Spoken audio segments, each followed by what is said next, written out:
CFA, Canal Fábio Almeida. Aqui nós falamos de política. Aqui nós falamos de Roraima. Buscamos debater assuntos que melhorem a sua qualidade de vida. Mas para isso é necessário que você acompanhe o canal. Para acompanhar o nosso canal, você está vendo aí embaixo, ó, inscreva-se. Clica aí, inscreva-se e passe a fazer parte desse universo de diálogo. É importante também que você clique no sininho. Esse sininho ele tem uma importância maravilhosa. Ele vai permitir que toda vez que eu insira um novo vídeo, você receba uma notificação no seu celular. É isso aí. Vamos juntos construir esse espaço de diálogo? Espero que você contribua com debate, com solicitações, mas que juntos nós possamos fortalecer o debate social e político no estado de Roraima. Um abraço e muito obrigado. CFA, seu canal de comunicação.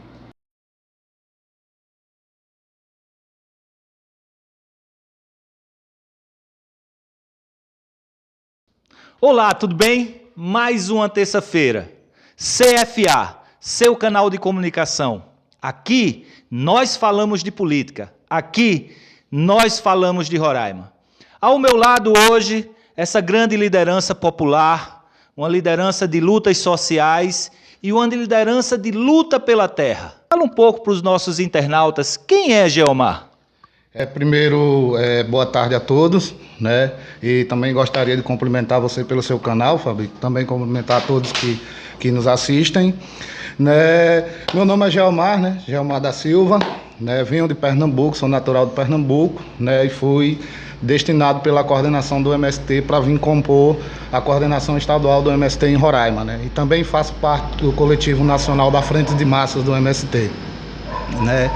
Eu tenho uma trajetória de militância desde os 9 anos, né? Quando meus tios entraram na ocupação da Fazenda Normandia em Caruaru e através deles sucessivamente meus pais, né? E de lá para cá eu vim aos poucos me inserindo na luta, né? E vim assumindo espaços no MST e hoje estou aqui em Roraima para colaborar, né? Já estou aí há 4 anos, né? Para colaborar com o MST em Roraima. É diferente fazer a luta pela terra no Nordeste e na Amazônia? Tem diferença nisso? Nós temos uma conjuntura diferente, né? Mas também temos coisas que nos unem, né? Entre os estados, né? A conjuntura amazônica é outra, né? A forma de grilagem de terra aqui, né? A defesa dos povos indígenas, que também são parte muito forte na Amazônia, dá uma conjuntura um pouco diferente. Mas, assim, no âmbito nacional, a gente se coloca todos, né, para que a gente consiga alinhar a luta nos 4 cantos do país. A gente pode até visualizar uma diferença na questão da grilagem de terra que você fala. No Nordeste a gente vê muito o poder de mando do coronel com arma retirando pessoas das terras e ocupando essas terras. Aqui nós temos muito os atos institucionais do próprio Estado regularizando essas terras. Mas, Geomar, queria aqui conversar contigo agora sobre um assunto de extrema importância. O Brasil, quando foi criado, ele já foi criado destinando terras para 12 pessoas que se transformaram donas das terras do Brasil. O Brasil tem um histórico de privatização da terra. Nós tivemos aí as ligas camponesas com um grande movimento de luta pela terra e que foi extremamente massacrada pela ditadura, né? E após a redemocratização surge com bastante força no Brasil o MST. Qual a importância da luta do MST para o povo brasileiro, para o povo sem terra? Bom, Fábio, a gente do MST, a gente começa a fazer essa análise a partir do estudo que a gente fez sobre esses movimentos, como você citou, a Ligas Camponesas, né? Também teve o Master no Rio Grande do Sul, que foi outro movimento muito importante na época, né? Então, com essas pessoas, né, que ainda hoje a gente tem ligações, né, que é o caso da Elizabeth Teixeira, na Paraíba, ela ainda continua lá, ela continua fortalecendo e passando todo o conhecimento que ela tem para o MST. né? Aquele período, né, ali término de ditadura militar, quando a CPT se construiu, que também veio fortalecendo e denunciando esses ataques, né, que ali foi muito forte naquela época, né? A época da ditadura militar, ela praticamente massacrou os agricultores, retirou todos da terra, né? Inclusive, os dados daqueles anos era que nós tínhamos mais de 80% da população brasileira vivendo no campo. Né? E hoje é o inverso, né? Apenas menos de 15% mora no campo e está todo mundo na cidade. Então, em meio àquela conjuntura, né, foi articulado um movimento que pudesse se unir no Brasil, né, que ele conseguisse ser articulado no Brasil, conseguisse ser de massas, né, conseguisse ser forte e que tivesse grandes direcionamentos, né, como no caso no MST. O MST é um movimento popular, mas tem seu caráter sindical e político, né? Político nas relações, né, com os parceiros, com outras entidades, com outros movimentos que lutam também pelo campo, com a Via Campesina, né? E se o movimento sindical, onde ele se organiza e estrutura os trabalhadores para irem de frente à luta, né? Então, assim, a gente sente a importância do MST, né, quando a gente vai para fazer as ocupações de terra, que a gente vai fazer o trabalho de base, a gente encontra muitas famílias, né, que são descendentes dos povos do campo, né, que muitas delas já perderam um pouco do vínculo, né, que é os casos mais de hoje em dia, mas a gente vê naquela família, a partir do momento que ela acampa, né, que ela começa a pensar, que ela começa a olhar com mais carinho pela terra, reconhecer os direitos dela, que até então ela não fazia nem sonho que existia, né? Muitos entram, mas não sabem quais são os seus direitos, o que é o espaço que tem. Então a gente se dá a importância do MST, eu posso dizer particularmente para mim, quando a gente vê essas famílias crescerem, serem assentadas, produzidas, né? Um menino que estava sujeito a entrar numa facção, entra numa universidade federal. Isso é um grande ato, né? Então, é uma conquista imensa para o MST. Então, é nesse espaço que a gente vê que o MST é um dele mais se cresce, né? Com sua produção, com sua cultura, né? Respeitando cada região, cada estado, como a gente vem falando. Né? E o MST busca isso, é transformar, procurar uma nova sociedade. E é isso que nós queremos para o país. Hoje o MST ele tem organização, coordenações em todos os estados brasileiros? Não. A gente está em 24 estados, né? Só tem 3 que não estamos, que é no Amazonas, no Acre e no Amapá. São os únicos 3 estados que ainda não têm coordenação do MST. Praticamente um movimento nacionalizado de luta pela terra. Eu queria que tu explicasse um pouco, Gelmar.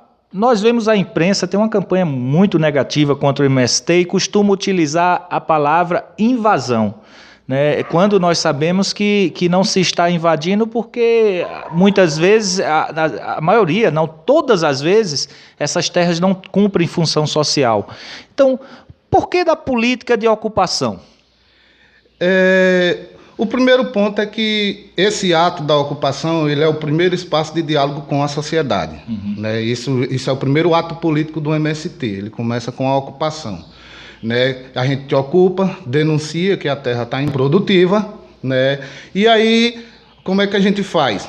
A gente junta essas famílias, fazemos a ocupação, fazemos a denúncia e vamos discutir com a sociedade, com o poder público, o projeto de reforma agrária, mesmo sendo essa reforma agrária que não desenvolve, não anda, mas mesmo assim a gente discute e a gente precisa fazer com que a sociedade veja que existe a necessidade de um projeto de reforma agrária para o Brasil.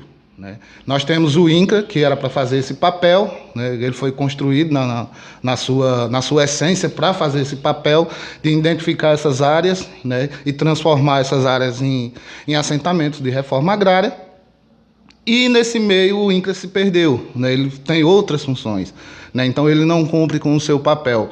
E o MST, ele é peça-chave importante nessa denúncia, né? A partir do momento que a gente ocupa, a gente está mostrando que o Estado não está para fazer o que tem de garantia na Constituição, né? A gente meio que diz, a gente às vezes obriga o Estado a cumprir com a Constituição através das ocupações de terra, né? Tanto é que, assim, a mídia usa muito grande sobre a ocupação, chama a gente de invasor, né, e todas essas discussões que a gente vê, mas existem vários pontos que já provam, né, para a sociedade que não é bem assim, né? Tanto é que existe uma jurisdição do Supremo Tribunal Federal de 97, que diz que quando um grupo de famílias se organizam através de um movimento social para fazer uma ocupação de terra, para brigar pelo seu direito, ela não está cometendo um crime de esbulho. Ela não está cometendo um crime, né? Então, muitos juízes, levando em consideração isso, eles não dão reintegração de posse no MST, né? E aí é onde vem o pesado, né? Porque já que o juiz não vai dar uma reintegração de posse, o fazendeiro vai mandar matar. Isso é uma pura realidade, né? Então, o MST, ele traz a ocupação como um espaço de diálogo com a sociedade, né? De perguntas e respostas, né? O cidadão se pergunta por que o MST ocupa e nós do MST explicamos para ele por que nós ocupamos uma terra, né? Nós necessitamos de um projeto de reforma agrária para o Brasil. Tanto é que, além disso, o MST tem um projeto de reforma agrária popular para o Brasil, né, vendo que esse modelo de reforma agrária clássico ele não atende à necessidade das famílias, né? Então o MST, ao longo dos seus 35 anos, juntando essas experiências, juntando experiência com companheiros de outros movimentos, das ligas camponesas, com o pessoal do Master, que nos colaboraram muito, a gente conseguiu montar esse plano de reforma agrária para o Brasil. Então, o internauta, quem acompanha aqui o canal CFA, quiser conhecer, entrando no site do MST, tem acesso a esse programa? Sim, sim, com certeza. Está lá o Reforma Agrária Popular, né, que é do MST, está lá, ele está explicando em vários detalhes, né, inclusive ponto a ponto, quais são os objetivos do MST com esse plano de reforma agrária. E é um plano de reforma agrária importantíssimo, porque o Brasil, a reforma agrária aqui no Brasil é uma pauta da esquerda, né? Mas mundialmente ela foi uma pauta da burguesia que tomou o poder lá na Revolução Francesa, Revolução Inglesa com a Revolução Industrial. Eles fazem a reforma agrária. A reforma agrária, teoricamente, é uma pauta da burguesia. Aqui, na América Latina como um todo, que se transformou numa pauta de esquerda. E, apesar de estar na Constituição, nunca foi efetivada. Djalmar, vamos avançar um pouco aqui. O MST é chamado, né, inclusive nós temos um governo agora que chama de vagabundo, né? Diz que é vagabundo. Mas o MST ele tem vários assentamentos no Brasil, possui uma produção maravilhosa, né? Inclusive, esse ano se comemorou, né, a maior produção orgânica de arroz da América Latina num dos assentamentos do MST. Aqui nós temos um pouco dessa produção nacional, que, como você pode ver aí, ela vem com o símbolo, né, com a marca do MST. Como é que está essa etapa da produção? Porque uma coisa é nós conseguirmos a terra. Outra é conseguir crédito para produzir, porque ninguém produz sem crédito, né? Sem dinheiro não dá. Mas como é que está hoje essa produção do MST? Bom, como você já falou, né? O que é passado pela mídia, né, e o que esse presidente que está aí nos chama de vagabundo, né? Quando a gente começa a mostrar os nossos espaços, começa a mostrar nosso trabalho, a sociedade vai tendo uma outra visão do MST. Né? O MST, ao contrário do que muitos pensam, é muito bem organizado na sua produção. Nós temos em torno de 1.900 associações organizadas, né? e trabalhando, funcionando normalmente. Temos também 99 cooperativas funcionando e temos 100 agroindústrias funcionando no Brasil hoje, né? Em vários estados. Pernambuco, Alagoas, Sergipe, Rio Grande do Sul, Paraná, Minas Gerais e em quase todos eles, né? Assim, o que eu posso lhe dizer é o seguinte: é muito difícil, né? Tem sido muito difícil, principalmente agora. O período do Fernando Henrique, o período Collor, o período do Fernando Henrique foi muito terrível, né? Apesar do MST fazer muita luta naqueles anos, nos anos 90, acho que foi os anos que o MST mais ocupou, mais avançou, né, correu. Mas nessa questão de produção, de acarear recursos dentro do plano de reforma agrária nacional para os assentamentos, foi muito déficit, né? Então a gente meio que nos trampos e barrancos vinha tentando se organizar, né, na parte burocrática, mas na hora de sair o crédito, sair o financiamento, só com muita pressão, né? E aos poucos esse crédito foi saindo, né? no período dos anos 2000, né, foi foi destinado um pouco mais de dinheiro para a agricultura familiar, né? Então o MST conseguiu avançar nessa parte da produção, né? O primeiro passo para nós é reconhecer que a produção do MST não poderia ser nos meios convencionais, né? E sim uma produção agroecológica, né, que defenda o meio ambiente, que defendam as famílias e que possam trazer um bem-estar a toda aquela localidade, a toda aquela região onde o assentamento se encontra, onde a cooperativa está.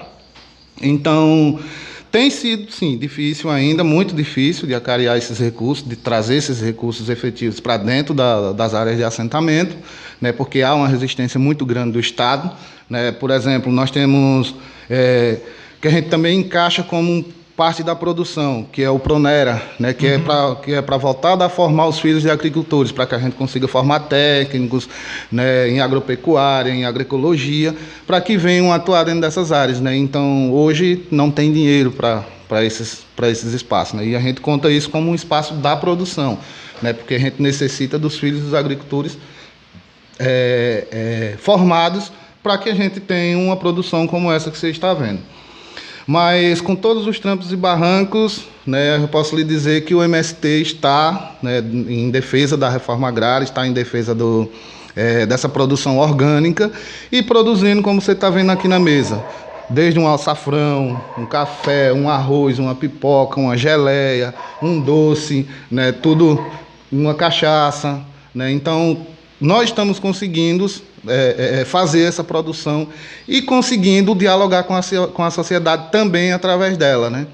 Por exemplo, a gente só escoava as mercadorias do MST, né, via PA e PENAI, né, para o Estado, né, para as escolas, para as creches, para os abrigos. E hoje o MST está abrindo outros espaços de diálogo com a sociedade que são muito importantes, tipo os armazéns do campo, que está sendo aberto em todas as cidades, em todas as capitais do país, né, e também as feiras de rua, que agora o MST também está criando feiras de rua para a gente ter o acesso direto com as famílias, né, e as feiras nacionais e culturais que a gente já faz há algum tempo. Então o MST, ele procura, dentro dos espaços, organizar essa produção e uma produção de qualidade, né, bem feita, orgânica, e a gente consegue mostrar para a sociedade que a proposta que o MST tem lá no seu plano de reforma agrária, ela pode dar certo. Isso. Né? E isso é um grande problema com a mídia, né, e com os grandes gestores do agronegócio, né, que eles veem o MST como uma ameaça. Né? O MST mostra que é possível produzir sem veneno e eles são baseado no recurso daquele modelo de produção.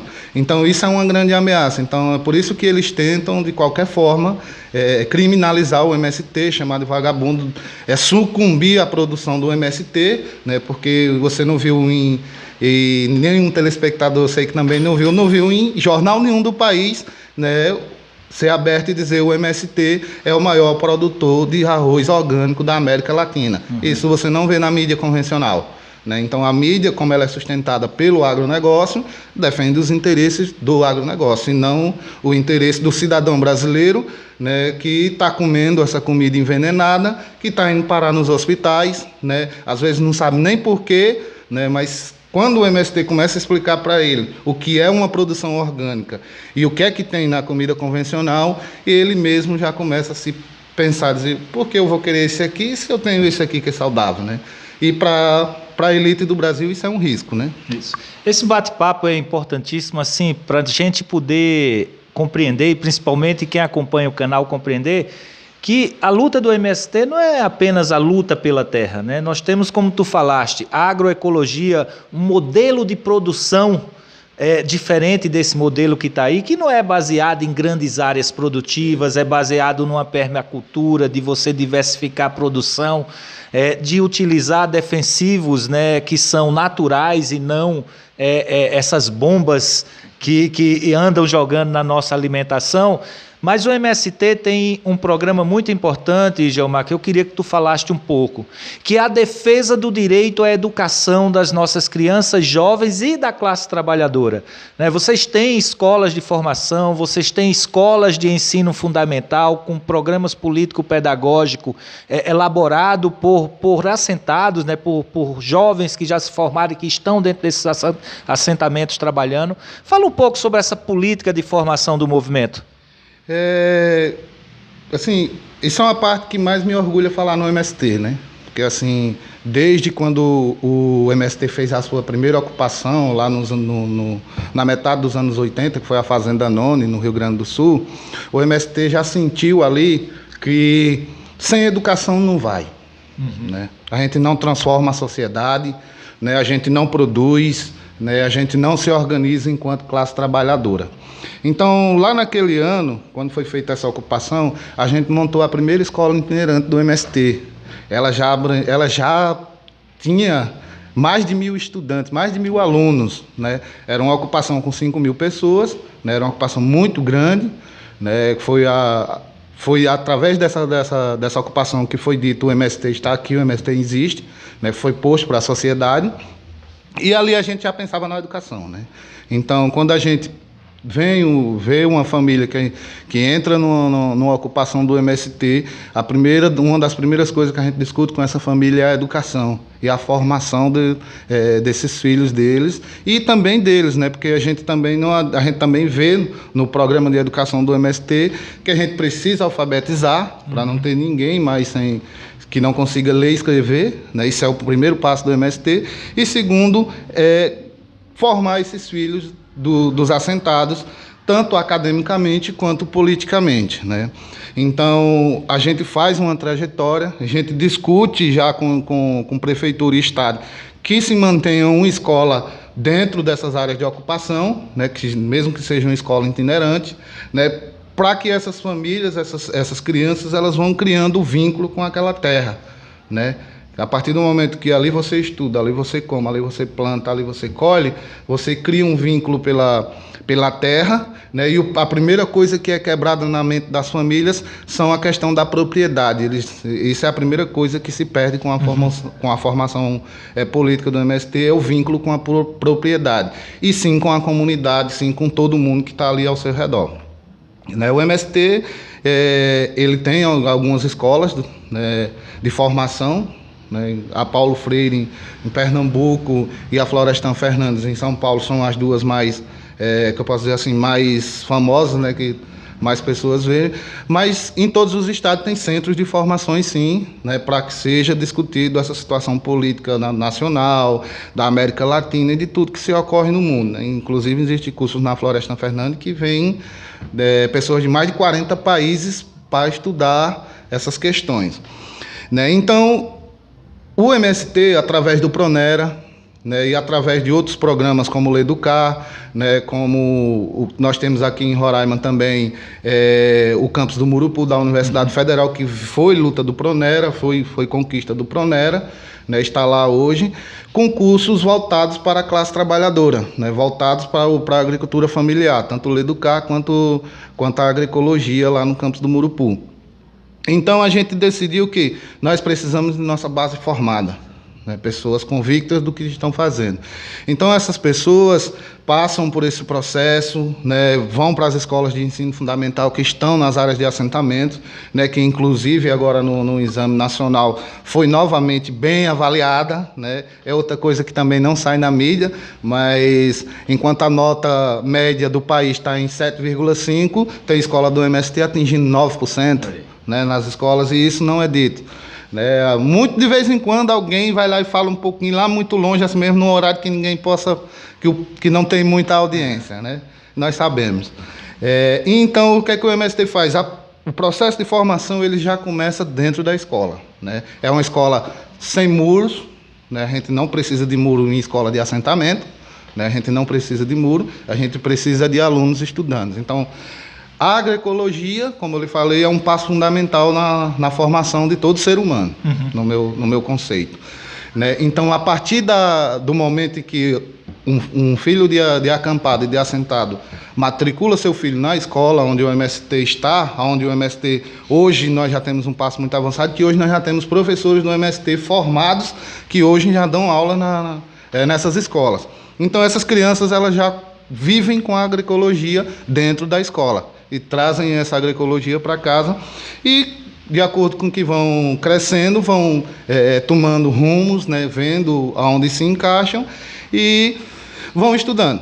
Nós temos professores formados em História, em Matemática, em licenciaturas, diversos cursos de licenciatura. Só um minuto. Hoje, inclusive, já médicos do próprio movimento atendendo o movimento, não é isso?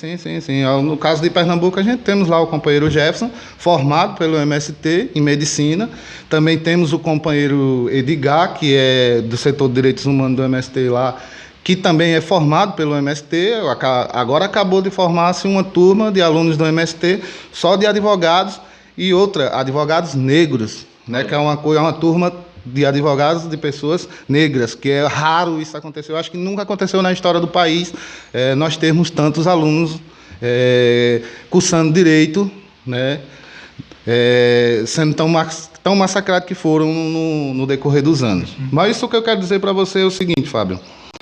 Dentro do programa do MST de reforma agrária, a educação ele é um dos pontos principais, né?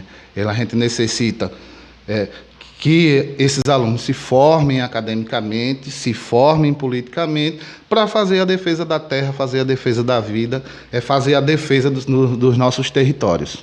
E fazer a defesa dos brasileiros, né? É importante a gente colocar aqui nesse projeto do MST, né, em tempos em que nosso patrono da educação, Paulo Freire, é tão massacrado, inclusive pelo próprio presidente da República, o principal norte pedagógico da política de formação, né, e de educação do MST é Paulo Freire, correto? Sim, o método Paulo Freire de educação, né? Que a gente até brinca nos nossos espaços, né? Porque assim, é muito incômodo para a sociedade, né, você educar uma pessoa com mais de 20, 30 anos, né, e você, além de ensinar ela ler e escrever, você ensina ela a questionar, né? Por exemplo, no caso do meu pai, porque o meu pai era um predeiro e não tinha uma casa, né? Então esse é um pouco do método Paulo Freire, né? Além de te formar, ainda te deixa com um senso crítico, e isso incomoda a sociedade, né? Isso incomoda, quer dizer, não a sociedade, mas sim a elite da sociedade, né? Que eles acham que a gente não podemos questionar, né? Então nós vemos aí os governos, e inclusive esse governo que está aí, querendo transformar todas as escolas em escolas militares, né? Que são escolas que não ensinam a vida, que não ensinam o ser humano, que não ensinam o prazer de você chegar no seu vizinho e apertar a mão, dar um bom dia, né? Ensina esse pessoal que entra e sai de dentro de sua casa que não conhece nenhum vizinho do lado. E é importante, né, a criticidade, a formação, de você compreender a sociedade que você se insere, as desigualdades num país com tanta concentração de renda no Brasil e num país, né, como você toca nas escolas militares, onde nossas crianças estão aprendendo a receber ordem. Elas não estão aprendendo a questionar, elas estão aprendendo a receber ordem. E isso é importante para você ver como esse Estado funciona. Recentemente nós tivemos uma reforma da Previdência que atinge diretamente o trabalhador rural, que atinge todos os trabalhadores do Brasil, onde o governo cortou na pensão 50%. Né? Se o trabalhador aposentado ganha R$ 1.200, R$ 1.300, o cônjuge dele, né, vai receber 50% desse valor, respeitado o salário mínimo. Mas antes de ontem, o governo criou um fundo de salvamento para 6 bancos que existem no Brasil. Então nós precisamos ter uma formação crítica para questionar essas coisas, para questionar o porquê que no Brasil não fazemos uma reforma agrária. Agora, Gelmar, vamos conversar um pouco sobre Roraima, que o canal fala de política, mas o canal também fala de Roraima. O MST chega aqui, se eu não estou enganado, pelo início dos anos 2000, que ele começa a se organizar, se eu não estou enganado, se eu tiver você me corrija. E vem desenvolvendo um trabalho aqui dentro do estado de Roraima. Roraima tem umas especificidades, até porque não tem terras, né, repassadas ao Estado, as terras são todas da União. Como é que foi essa chegada do MST a Roraima? É como você falou, o MST chega realmente nos anos 2000 aqui, né, no início dos anos 2000, por volta de 2004, 2005. Né, o MST ele vem para Roraima, já com convite de uns companheiros dos sindicatos, né, para ajudar eles a organizar a luta pela terra no estado de Roraima. Né. O MST vem, participa ali da ocupação da fazenda da Bamberinos, né, onde nós temos hoje um grande assentamento. O MST ajuda a coordenar aquele processo, né, mas não como organizador, não como peça-chave lá. Né, é através deles que a gente começa a fazer as próprias ocupações do MST em Roraima.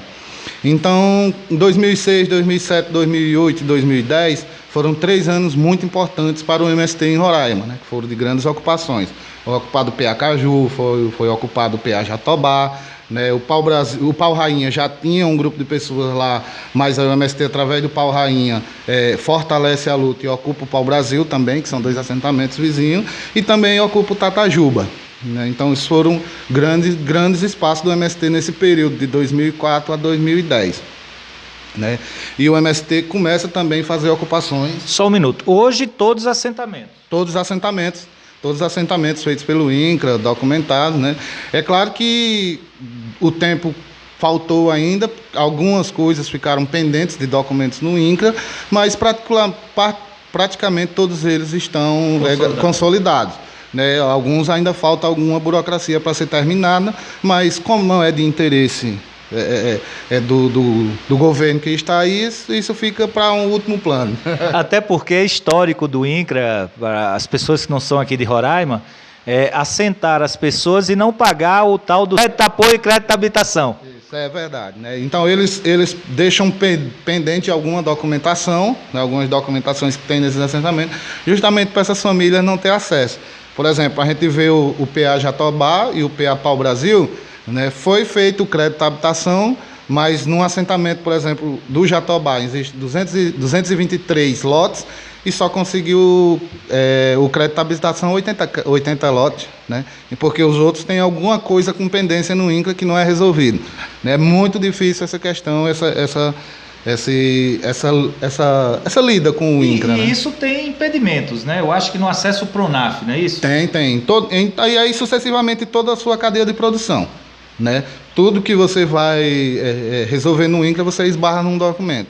E esse documento, o INCRA é quem tem que emitir, e o INCRA nunca consegue ter funcionário, nunca consegue ter liberação, ou alguma coisa está burocratizando lá dentro, que isso acaba ficando lá, e anos vão, anos saem. Né? Muitos, às vezes, chegam a desistir de seus lotes por conta disso. Né?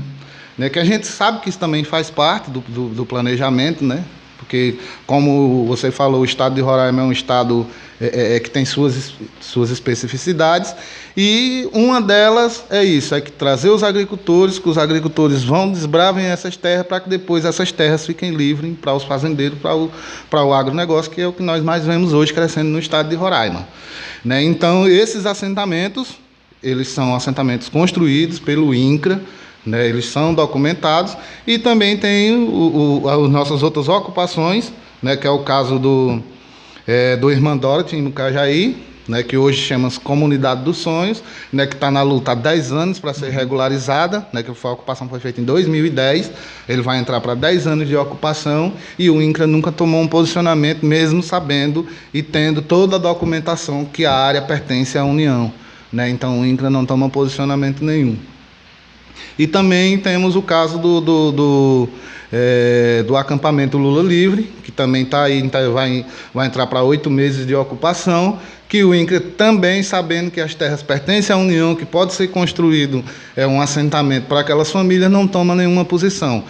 Muito pelo contrário, pede para ficar de fora. Né? Mas é assim, estamos nessa frente, né? Claro, ajudando muitos parceiros, né? Que também temos assentamentos próximos, né? Como é o caso do do PA Cujubim Beira Rio, que é vizinho, Jatobá, que está invadido por madeireiros. O MST também está apoiando eles lá, também está movendo ações contra esses madeireiros, para que fortaleça-se cada vez mais os agricultores que estão em torno daquelas regiões, né? Jamal, eu queria que tu falaste um pouco. A gente sabe que o MST ele participa de fóruns, né, na área que debate a agricultura familiar. Às vezes, né, os governos chamam, inclusive o MST, para compor colegiados, né, de formulação de políticas públicas na área de agricultura. Como é que você vê hoje essa política de acesso ao crédito aos assentamentos em geral aqui dentro de Roraima? Qual a política que existe hoje dentro de Roraima? Os assentados possuem condições de produzir ou possuem a terra apenas para sua subsistência?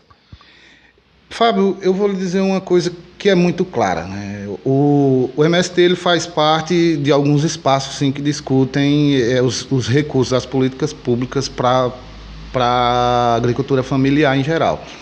Mas assim, o que o governo dispõe para a agricultura familiar é quase mínimo, é quase zero. Se a gente for olhar o que está no Plano Nacional hoje, que veio para Roraima, não atende nem um assentamento só. Né? Imagina todos os 68 que tem no país, no estado, desculpa. Então, a divisão desse dinheiro fica muito difícil. Aí fortalece a burocracia desses instrumentos públicos, que é o que mais o MST briga nesses espaços, é que desburocratize para que o agricultor possa ter um acesso. Por exemplo, como eu lhe falei, a gente acessou o Pronaf. O assentamento de Jatobá ele tem pouco mais de 220 agricultores assentados lá, um pouco mais de 220. E apenas, por incrível que pareça, você não vai acreditar, apenas 6 agricultores tiveram acesso a esse programa, que é de obrigação do Estado repassar esse dinheiro para que essas famílias produzam. O resto está tudo esbarrado em documento. Então você vai lá e não está faltando isso. Por incrível que pareça, até um documento de identidade do agricultor vira um problema lá dentro, para você ver como é que é. Né? Então o Estado retira o dinheiro desses programas, deixa o mínimo possível, porque são obrigados por lei a deixar o mínimo, e aí fica difícil para o agricultor se desenvolver, por exemplo, construir uma cooperativa, né? Ter uma produção um pouco maior. Então os assentamentos de Roraima hoje produzem na força da marra, né? Nós temos produção sim na força da marra com os agricultores, porque são trabalhadores, são pessoas coerentes e correm atrás dos para poder produzir, né? E também com parcerias que a gente consegue fazer, né? E os agricultores também têm algumas parcerias com as cooperativas que tem no estado. A gente consegue ali também, teve um tempo bom ali da economia solidária, que estava chegando com um recurso bom, que hoje também está sendo massacrado pelo governo, está completamente sem dinheiro, né? Que os agricultores conseguiram desenvolver uma pequena produção, né? Claro que longe do ideal, que seria isso aqui que a gente prega, né? Que o MST corre atrás, é que seja uma produção organizada, qualificada, né?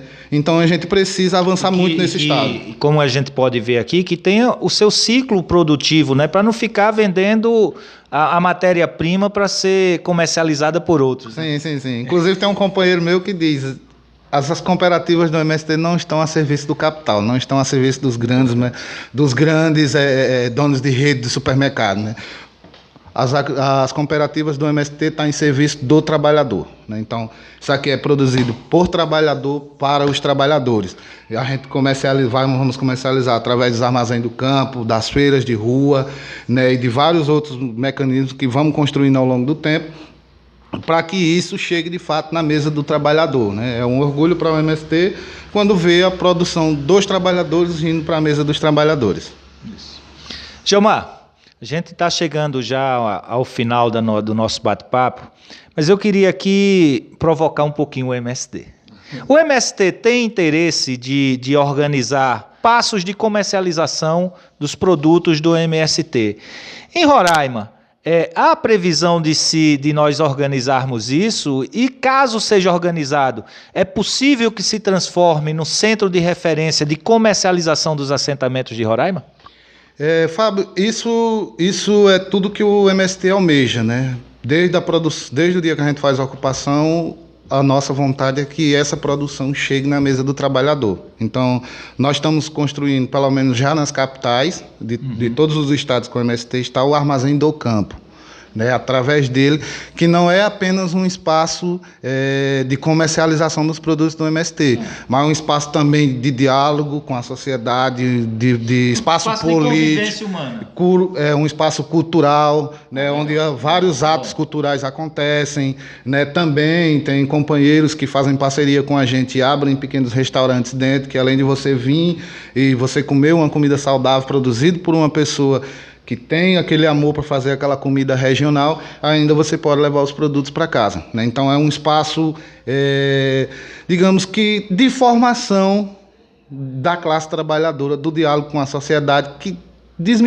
tira essa ilusão de que o MST é um movimento de baderneiros, né? Não, nós somos um movimento de trabalhadores, né, que estamos organizando para atender a classe trabalhadora, né? Então, através desses espaços, né, e também das feiras, é que a gente faz essa comercialização com a sociedade. E sim, o estado de Roraima também está se organizando para futuramente ter esse espaço, né? A gente não tem data, a gente ainda não marcou data, mas já está sendo discutido pela coordenação, porque é um espaço de suma importância para o MST, esse diálogo direto. A gente tem um diálogo a partir da ocupação e também tem um diálogo a partir da produção do MST e da cultura regional de cada estado, né?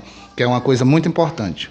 A gente já vê em Roraima, né, vários trabalhadores do campo que, ao invés de passar os seus produtos para atravessadores, eles estão organizando pequenas feiras, né, pela cidade, a fim de poderem comercializar diretamente. Então, nós precisamos, né? E o MST, como já tem uma expertise nacional, pode ser esse espaço de diálogo. Para concluir, nós temos um governo federal que retirou recurso do PNAE, que é o Programa Nacional de Alimentação Escolar, do PAA, que é o Programa de Aquisição de Alimentos, da Economia Solidária, e um governo do estado de Roraima que reduziu em 1.300% o orçamento de 2018 para o orçamento de 2019, nós tivemos uma redução de 1.300% dos recursos direcionados para a agricultura familiar. Para você ter uma ideia, nós tivemos orçados R$172 mil para a agricultura familiar, que foi contingenciado. Enquanto isso, o governo do estado de Roraima gastou 6,7 milhões de reais construindo silos para o governador do estado poder guardar sua soja. Como unificar os trabalhadores do campo e da cidade na luta pela construção de um estado mais justo e pela construção de um estado onde não só os trabalhadores do campo, mas os trabalhadores em geral possam construir uma vida com dignidade, onde a solidariedade seja o princípio de convivência? O primeiro espaço, né, que a gente vê é na articulação entre os trabalhadores, né, seja eles do MST, seja eles do sindicato, né, seja eles de outros movimentos. A gente temos que primeiro entender que nós somos classes trabalhadoras e somos nós quem estão sendo atacados pelo esse governo. Né, e o segundo é fazer as ocupações e produzir. Né? O trabalhador da cidade, né, o MST tem um dilema nele que diz que jamais vai acontecer reforma agrária se não houver essa aliança entre o campo e a cidade. Né? Então, o MST vem procurando esse diálogo com a sociedade, seja através dos seus espaços culturais, de suas feiras, né, de suas representações, né, das ocupações de terra, ele vem buscando esse diálogo cada vez mais com a sociedade. Né? A gente vê a criminalização do MST pela mídia, né, pela mídia nacional, mas a gente sente dentro das cidades onde o MST está com a ocupação, está com um acampamento ou tem um assentamento, a gente vê que aquelas pessoas, aqueles trabalhadores que estão ao redor ali, eles não pensam dessa forma, né, porque eles já vê o movimento, já vê o MST com outros olhos. Né, eles veem a nossa produção, veem a nossa força de luta, veem a forma de organização. Né, então o MST... ele, mesmo com tudo isso que está acontecendo no estado de Roraima, porque hoje o governo do estado se transformou num mecanismo do agronegócio, né, dos grandes empresários e não do povo de Roraima. Né, se você for olhar tudo que foi aprovado agora na Assembleia, não tem nada que favoreça trabalhador algum, e sim só os grandes produtores de soja, né? Que é uma coisa que vem, degrada o nosso meio ambiente, acaba com o nosso solo, com nossa água, e vai embora e não deixa nada para Roraima. Não só retira, leva a riqueza do estado de Roraima, né, retirada de nossas terras, né, e para fora, né? Então, a classe trabalhadora, aos poucos, ela vem pensando, ela vem começando a dar resposta, né? Que a partir do momento que, mesmo assim, um canal vai lá e fala mal do MST, ele abre o diálogo com a sociedade, né? Então, cabe a nós, cabe aos parceiros, né, nessas articulações, mostrar o que, de fato, realmente nós precisamos para o Brasil, né, que é uma produção limpa, saudável, respeitando o meio ambiente, respeitando os povos indígenas, quilombolas, ribeirinhos, né, que nós temos muita gente daqui de Roraima, nativa da terra, que está perdendo seu espaço, né, que está sendo traído pelos políticos que aí estão, né, está sendo traído e estão sendo expulsos de suas áreas, né. Nós vimos agora um caso aqui de uma área próxima ao Alto Alegre, que foram as casas do povo que estão lá há meio mundo de anos morando na localidade, foram incendiadas porque tem que dar espaço para o agronegócio. E aí, às vezes, se você não vende o que você tem para eles te botam para fora de qualquer maneira, né? Então, só com a classe trabalhadora unida, entre o campo e a cidade, com esses mecanismos de produção, de ocupação e desses espaços que nós temos com a sociedade, né, como são os movimentos de rua, a gente dialogar com a sociedade o real interesse do movimento, do MST, e qual é o verdadeiro intuito da classe trabalhadora, qual é o plano da classe trabalhadora para o Brasil, né, que os trabalhadores precisam, né, aos poucos, enxergar que o modelo que está aí, que o governo que está aí não representa em nada a classe, né? Eu não poderia ter o Geomar aqui e não tocar no assunto, que é um assunto das 2 últimas décadas, mas principalmente dos últimos 15 anos, sementes crioulas.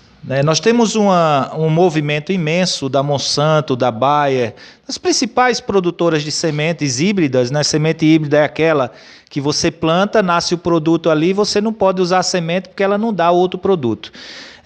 Nós temos um movimento imenso. No Brasil, o MST é uma das principais vozes contra, né, essa mudança genética das sementes, em defesa das sementes crioulas, são as sementes que dão fruto. Recentemente, na Colômbia, neste governo da Colômbia, foi aprovada uma medida na Assembleia proibindo a plantação com semente crioula. Você acha que essa ascensão de governos de direita, de extrema direita, nos países da América do Sul, pode retomar esse debate de inibir a produção de sementes crioulas para produção de alimentos, Gilmar? Sim, claro. Assim, Fábio, o MST ele se preocupa bastante com as sementes crioulas, né? Tanto é que nós já temos cooperativas do MST voltadas só para a produção de semente, né? Para a produção dessa semente, para que ela seja distribuída no país inteiro, né? Isso, assim, é um debate que continua lá lá dentro do Palácio do Planalto, lá continua assim, porque é uma forma de impedir que os agricultores tenham a sua própria autossustentação, né? O MST ele tem banco de semente em vários estados, né? Em vários assentamentos, né? Uma grande parte deles nós temos o nosso próprio banco de sementes, né? Essa discussão é uma discussão muito viva, né? Porque assim ela causa um medo às grandes empresas, né? As grandes empresas produtoras de semente transgênicas do mundo, né?